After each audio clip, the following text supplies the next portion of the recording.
Hi hello welcome to బియాకే. ఇవాళ మనము అప్పుడే డిగ్రీ అయిపోయి లేదా బీటెక్ అయిపోయి లేదా ఒక స్టూడెంట్ పొజిషన్ నుంచి మనకి జాబ్‌కి ఎళ్ళాల్సిన పరిస్థితి వచ్చి అందరూ జాబ్ చేస్తారని రూల్ లేదు. అందరూ బిజినెస్ చేస్తారని రూల్ లేదు. ఎవరైతే జాబ్‌కొస్తారో వాళ్ళు మేజర్‌గా తీసుకోవాల్సిన ప్రికాషన్స్, ఒకవేళ కాంట్రాక్ట్ బేస్ ఉంటే దాన్ని మనం ఎలా చెక్ జేసుకోవాలి? ఏం చదవాలి దాంట్లో? అనేది మనము అవినాష్ గారు ఉన్నారు మనతో పాటు. సో, ఇవాళ అవినాష్ గారితోటి ఆ టాపిక్ పైన డిస్కస్ చేద్దాము. హాయ్ అవినాష్ గారు. హలో అండి. మేజర్‌గా అప్పుడే స్టడీస్ అయిపోయి, ఎటువంటి గైడెన్స్ లేకుండా, అది ఎటువంటి జాబ్ అయినా ఉండొచ్చు. సాఫ్ట్‌వేరే కాదు, ప్రైవేట్ ప్రైవేట్ కంపెనీస్ ఏవున్నా, ఒక కాంట్రాక్ట్ బేస్ అనేది ఒక చిన్న పార్ట్ లాంటిది పెడతారు. మీరు ఈ ఈ పీరియడ్ నుంచి ఈ పీరియడ్ వరకే చేయాలి అనే ఒక కాన్సెప్ట్ ఉంటది. సో, అక్కడ వాళ్ళకి మనము ఎటువంటి గైడెన్స్ ఇవ్వచ్చు? మీ ఎడ్యుకేషన్ కంప్లీట్ అయ్యేలోపే కానీ మీ మోస్ట్ ఆఫ్ ది పీపుల్ ఇప్పుడున్న జనరేషన్‌లో చాలామందేందంటే సాఫ్ట్‌వేరు ఇండస్ట్రీకి ఎళ్తానికి ఇష్టపడుతున్నారు. అవును. థర్డ్ ఇయర్ కంప్లీట్ అవ్వంగాల్నే మీకు క్యాంపస్ ప్లేస్‌మెంట్స్ అనేవి జరుగుతూ ఉంటాయి అవును. జనరల్‌గా. చాలా అవుతాయి. సో, ఆ క్యాంపస్ ప్లేస్‌మెంట్‌లో గనక మీ ఎఫిషియన్సీ నచ్చి మీ ఈ అకాడమిక్ స్కోరింగ్ అన్నీ బావుంటే గనక మీకు క్యాంపస్ ప్లేస్‌మెంట్‌లోనే జాబ్ వస్తుంది. అంటే బిఫోర్ మీరు కాలేజ్ ఏదైతే గ్రాడ్యుయేషన్ ఉంటదో అది కంప్లీట్ కాకముందే జాబ్ ఆఫర్ చేతిలో యెస్. సో, మీకు అంటే మీ జాబ్ చేతిలో ఉంటుంది. మీరు ఎర్న్ చేయటానికి మీకొక అదొక అడ్వాంటేజ్‌గా ఉంటుంది. అవును. సో, వాళ్ళేంటంటే అలాంటి టైంలో మీ దగ్గర ఒక అగ్రీమెంట్ అనేది తీసుకుంటారు జనరల్‌గా. ఓకే. సో, ఆ అగ్రీమెంట్ ఏంటంటే బిట్వీన్ మీకు, కంపెనీకి మధ్య జరిగే టర్మ్స్ అండ్ కండిషన్స్ ఉంటాయండి. సో, ఆ టర్మ్స్ అండ్ కండిషన్స్ ఒక్కొక్కళ్ళు ఒక్కొక్కలాగా కంపెనీ ఒక్కొక్క పాలసీని ఇంట్రడ్యూస్ చేస్తూ ఉంటుంది. సో, వాళ్ళు పాలసీ ఇంట్రడ్యూస్ చేసిన దాన్ని బట్టి వాళ్ళ టర్మ్స్ అండ్ కండిషన్స్ ఎలా ఉన్నాయి, అవి మీకు నచ్చుతాయో నచ్చవో. సో, వాటిని మీరు క్రాస్ వెరిఫై చేసుకోవాల్సి ఉంటుంది ఫస్ట్ థింగ్. ఇప్పుడు ఈ టర్మ్స్ అండ్ కండిషన్స్‌లో మనకి మేజర్‌గా కొన్ని కొన్ని కొన్ని ప్రైవేట్ లిమిటెడ్ కంపెనీస్ కొన్ని హై డిమాండ్స్ పెడతాయి. అన్ని కంపెనీస్ ఇలా పెడతాయని కాదు. సో, అక్కడ మేజర్‌గా మనం తీసుకోవాల్సిన జాగ్రత్తలు ఎటువంటివి? అక్కడ జనరల్‌గా మీకేమవుతుందంటే అండి, మీకు ఉన్నటువంటి టర్మ్స్ అండ్ కండిషన్స్ ఏమున్నా వాటిలో ఫస్ట్ థింగ్ ఏంటంటే, మీకు వాళ్ళకి మధ్య బాండ్ అనేది ఉంటుందండి. అవును. సో, ఆ బాండ్ మీకు అది కొన్ని కంపెనీస్ 2 ఇయర్స్ అంటాయి, కొన్ని 3 ఇయర్స్ ఉంటాయి, కొన్ని 5 ఇయర్స్ కూడా ఉంటాయి. అవును. సో, వాటిలో మీరు ఎంత మటుకు మీ కేపబిలిటీని బట్టి నేను ఇక్కడే ఉండగలనా? లేదంటే గనక ఫర్దర్‌గా నేనింకా నాకు బెటర్ ఆపర్చునిటీస్ బయటున్నాయనేది క్రాస్ వెరిఫై చేసుకోవాల్సింది కూడా. సో, బేస్డ్ అపాన్ మన టాలెంట్ ప్రకారం మనం చెక్ జేసుకోవాలి అంటారు. ఓకే. సో, దట్టు వాళ్ళిచ్చే ప్యాకేజ్ కూడా మనకి అందులో మీకు ప్యాకేజెస్‌లో కూడా సాలరీ, బేసిక్ సాలరీ, హ్మ్. తర్వాత కాంపా ఇన్సెంటివ్స్ అని, తర్వాత మీకు ఆహ్, చాలా చూపియడానికి మీకు ప్యాకేజ్ ఫర్ ఎగ్జాంపుల్ మీకు ఒక 4-5 లాక్స్ మధ్య ప్యాకేజ్ అంటారు. అవును. బట్ కానీ మీకు బై హ్యాండ్ వచ్చేటప్పటికి చాలా తక్కువ వస్తుంది.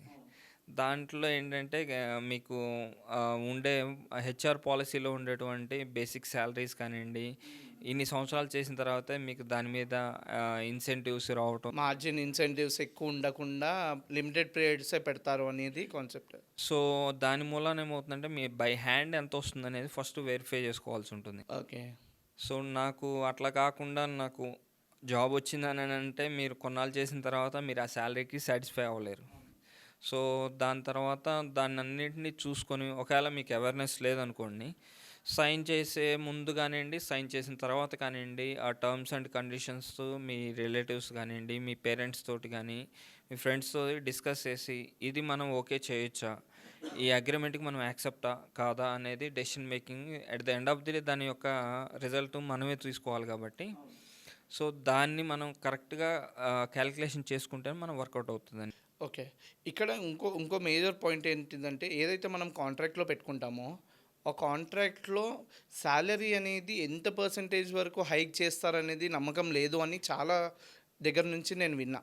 సో, అది నిజమేనా? అది depends on company to company అది మనం మాట్లాడాల్సి ఉంటుందండి. అంటే అంతా కలిపి ఒకేసారి ఒకే స్టాండర్డ్‌లో మనం మాట్లాడలేము. ఓకే. సో, బేసిక్‌గా అయితే 50, 50 అంటున్నారు. అవును. ఓకే. ఇప్పుడు ఈ కోవిడ్ కంటే ముందు మీరేదైతే చెప్పారో ఫిజికల్ వాక్-ఇన్ మనం ఎళ్తాము, క్యాంపస్ సెలక్షన్స్ అవుతాయి. కోవిడ్ తర్వాత మనం చూసుకుంటే మొత్తం అంతా ఇంటర్వ్యూస్ కానివ్వండి, ఏదైనా అగ్రీమెంట్స్ కానివ్వండి, ఏదున్నా డాక్యుమెంట్ వెరిఫికేషన్ గానివ్వండి, ఇదంతా మొత్తం ఆన్‌లైన్ ప్రాసెస్ అయిపోయింది. డిజిటల్ అయిపోయింది. సో, ఇక్కడ ఎటువంటి ఫ్రాడ్స్ కాకుండా మనము ఎలా చెక్ జేసుకోవాలి? ఏం చెక్ జేసుకోవాలి? కొన్ని ఎంఎన్‌సి కంపెనీస్ ఏం చేస్తున్నాయంటే అండి జనరల్‌గా మీకు ఎంఎన్‌సి కంపెనీస్ గురించి మాట్లాడేటప్పటికి మీ అకాడమిక్ ఇయర్ మొత్తానికి సంబంధించి బీజీ అనేది జరుగుతుందండి. బ్యాక్‌గ్రౌండ్ వెరిఫికేషన్ అనేవి మీ యొక్క 10థ్ కానివ్వండి, ఇంటర్మీడియేట్ కానివ్వండి, లేదంటే మీ గ్రాడ్యుయేషన్ సంబంధించిన వాటన్నిటి యూనివర్సిటీస్‌కి వాళ్ళు బై డిఫాల్ట్‌గా చలానాస్ అనేది తీసేస్తారండి. ఓకే. మనము పేమెంట్ వర్క్ చేస్తారు. వర్క్ చేసి సారీ మనం చదువుకున్న కాలేజెస్, మనమున్న ఇల్లు బో అంతా ప్రాపర్‌గా వెరిఫై అవుతాయి. 10థ్ బోర్డ్ కానివ్వండి, ఇంటర్మీడియేట్ బోర్డ్ ఓకే. కానివ్వండి, మనం జెన్యూన్‌గా చదివామా లేదా లేదా అనేది అనేది డైరెక్ట్ యూనివర్సిటీ వాళ్ళకే వీళ్ళు మనం ఏదైతే డీటెయిల్స్ ఇస్తామో ఆ డీటెయిల్స్ తోటి వాళ్ళు క్రాస్ వెరిఫై చేసుకుంటారు. ఓకే. వీటికి సపరేట్‌గా కొన్ని ఎంఎన్‌సి కంపెనీస్ వాళ్ళకే బీజీ చెకింగ్ అని సపరేట్‌గా కొన్ని ఏజెన్సీస్‌ని వాళ్ళు రిక్రూట్ చేసుకున్నారు. ఓకే. వాళ్ళు ముందే హైర్ చేసుకొని పెట్టుకొనుంటారు. సో, వాళ్ళేంటంటే పలానా సందీప్ అనే వ్యక్తి జేఎన్‌టీయూ యూనివర్సిటీలో పలానా కాలేజీలో చదివాడా లేదా? ఓకే. సో, వాళ్ళు చదివిందే గనక ఆ రిపోర్ట్ అనేది పాజిటివ్ వస్తుందండి. ఓకే. ఇక్కడ ఇక్కడ చిన్న సారీ ఫర్ ఇంటరప్టింగ్ యూ. ఇక్కడ మేజర్‌గా మీరు వెరిఫికేషన్ అన్నారు. ఈ వెరిఫికేషన్ అనేది డైరెక్ట్ యూనివర్సిటీ నుంచి చేస్తారా? లేదంటే ఇప్పుడు మీరు జేఎన్‌టీయూ అన్నారు. ఇప్పుడు జేఎన్‌టీయూకి సంబంధించిన కూకట్పల్లిలో ఒక కాలేజ్ ఉంది. ఇప్పుడు ఆ కాలేజ్‌కెళ్ళి చెక్ చేస్తారా? లేకపోతే ఓవరాల్‌గా యూనివర్సిటీ ఏదైతే ఉంటుందో ఓవరాల్‌గా అక్కడ యూనివర్సిటీ చెక్ మీ చేస్తారా? హాల్ టికెట్ నంబర్ తోటి మీరేదైతే సర్టిఫికేట్ సబ్మిషన్ చేస్తారో యాహ్! దాని మీద మీకొక మీ నంబర్ అనేది సీరియల్ నంబర్ అనేది అవును. ఉంటుందండి. ఉంటది. సో, ఆ సీరియల్ నంబర్ తోటి వాళ్ళు ట్రేస్ చేస్తారండి. ఓకే. ఓకే. సో, దాన్ని పర్టిక్యులర్‌గా ఏదైతే కాలేజ్ కాలేజ్‌కి వెళ్ళి చేయరండి అది. అంటే బేసిక్‌గా ఇప్పుడే చదువుకొని వచ్చే స్టూడెంట్స్‌కి అదే నాలెడ్జ్ ఉంటది. ఆహా! మన కాలేజే గదా! మన లేదండి. దగ్గరనే గదా వెరిఫికేషన్ అయ్యేది లేదండి. అనే కాన్సెప్ట్ ఉంటారు. మీరు ఏదైతే చదువుతారో ఏ యూనివర్సిటీ కానివ్వండి, ఏ బోర్డ్ కానివ్వండి, ఎక్కడైతే చదువుతారో డైరెక్ట్ వాళ్ళు చదివితే మీ సీరియల్ నంబర్ కానివ్వండి, మీ నంబర్ తోటి వాళ్ళు వెరిఫికేషన్ చేసుకుంటారు. ఓకే. వాళ్ళు గనక దాంట్లో నాట్ ఫౌండ్ అని వస్తే you are the document fabricated. Okay. Okay. దాన్ని వాళ్ళు బ్లాక్ లిస్ట్‌లో పెడతారు. మీకు ఫర్దర్‌గా జాబ్ రాకుండా మిమ్మల్ని జాబ్ రాకుండా చేయడానికి అవకాశం ఎక్కువ ఉంటది. సో, ఇలాంటి వాటిలో కొంచెం జాగ్రత్తగా ఉండాలి. ఎటువంటి ఫ్యాబ్రికేటెడ్ డాక్యుమెంట్స్ కానియండి, మ్యానిపులేటెడ్ డాక్యుమెంట్స్ కానీ చేయకుండా ఉండటమే బెటర్ అనేది నా అభిప్రాయం. ఓకే. ఓకే. సో, ఇక్కడ మీరేదైతే వాళ్ళని బ్లాక్ లిస్ట్‌లో పెడతారు అంటారు గదా! సో, అది పర్టిక్యులర్ కంపెనీ వరకే ఉంటదా? లేకపోతే ఓవరాల్‌గా ఈయన డాక్యుమెంట్స్ వేరే జాబ్‌కి ఎంఎన్‌సీస్ గాని దానికేమైనా ఎఫెక్ట్ అవుతాయా? ఇలాంటివన్నిటికి కూడా ఒక డేటాబేస్ అనేది సెపరేట్‌గా మెయింటైన్ చేయడం జరుగుతుందండి. ఓకే. పలానా ఫర్ ఎగ్జాంపుల్ ఒక ఏబీసీ అనే ఒక సాఫ్ట్‌వేర్ కంపెనీ ఉందనుకోండి. అందులో గనక మీరు డాక్యుమెంట్స్ ఫ్యాబ్రికేట్ చేసినట్టు కానియండి, ఎక్స్‌పీరియన్స్ లేకుండా ఎక్స్‌పీరియన్స్ సర్టిఫికేట్స్ తీసుకున్నట్టు కానియండి, కంపెనీ లేకపోయినా గానీ ఉన్నట్టుగా ఇచ్చేవి చాలా ఉన్నాయి మార్కెట్‌లో. సో, అలాంటి వాటన్నిటిని కూడా వీళ్ళు ఇమ్మీడియేట్‌లీ బ్లాక్ లిస్ట్‌లోకి యాడ్ చేస్తే అవి ఎవరికైతే యాక్సెస్ ఉంటుందో అది pay to the company MNC companies వాళ్ళకి అమౌంట్ పే చేసి ఆ సర్వర్ యాక్సెస్‌ని తీసుకుంటారు. ఆళ్ళు అందులోకెళ్ళి చెక్ చేసినప్పుడు మీరు గనక పలానా కంపెనీలో గనక మీరు వర్క్ చేస్తున్నారంటే you are the fraud fraud అనే ఫ్యాబ్రికేటెడ్ డాక్యుమెంట్స్ ఇచ్చి నేను వర్క్ చేస్తున్నా అన్నట్టు. చేశారు అనేటువంటి ఇది వస్తుంది. Okay. Okay. So, especially TCS కానివ్వండి, యాక్సెంచర్ ఇట్లాంటి ఎవరైతే టాప్ ఎంఎన్‌సి కంపెనీస్ ఉన్నాయో, బీజీ మీద ఒక పర్సన్‌కి చాలా ఎక్స్‌పెన్సివ్‌గా ఖర్చు పెడతారండి. అప్ టు మినిమమ్ 50,000 నుంచి అప్ టు 1-1.5 లాక్ వరకు కూడా ఖర్చు పెడతారు. అంతవరకు స్పెండ్ చేస్తారండి? స్పెండ్ చేస్తారు. చేస్తారా? చేస్తారండి. ఓకే. ఓకే. సో, అలాంటి సినారియోస్‌లో మీరు ఇచ్చే డాక్యుమెంట్స్ కానియండి, మీరు ఏవైనా గానీ మ్యానిపులేట్ చేయాలనుకుంటే చాలా ఇవాళ ఉన్నటువంటి సినారియోస్‌లో చాలా కష్టం అనేటువంటి విషయం. ఓకే. ఇంకా ఇక్కడ మీరు ఆన్‌లైన్‌లో ఓకే. డాక్యుమెంట్స్ ఫ్రాడ్ ఎలా చేయొద్దు, అసలు చేస్తే దానివల్ల వచ్చే ప్రాబ్లమ్స్ ఏంటి అని చెప్పారు. అది అది మంచి పాయింట్స్ చెప్పారు.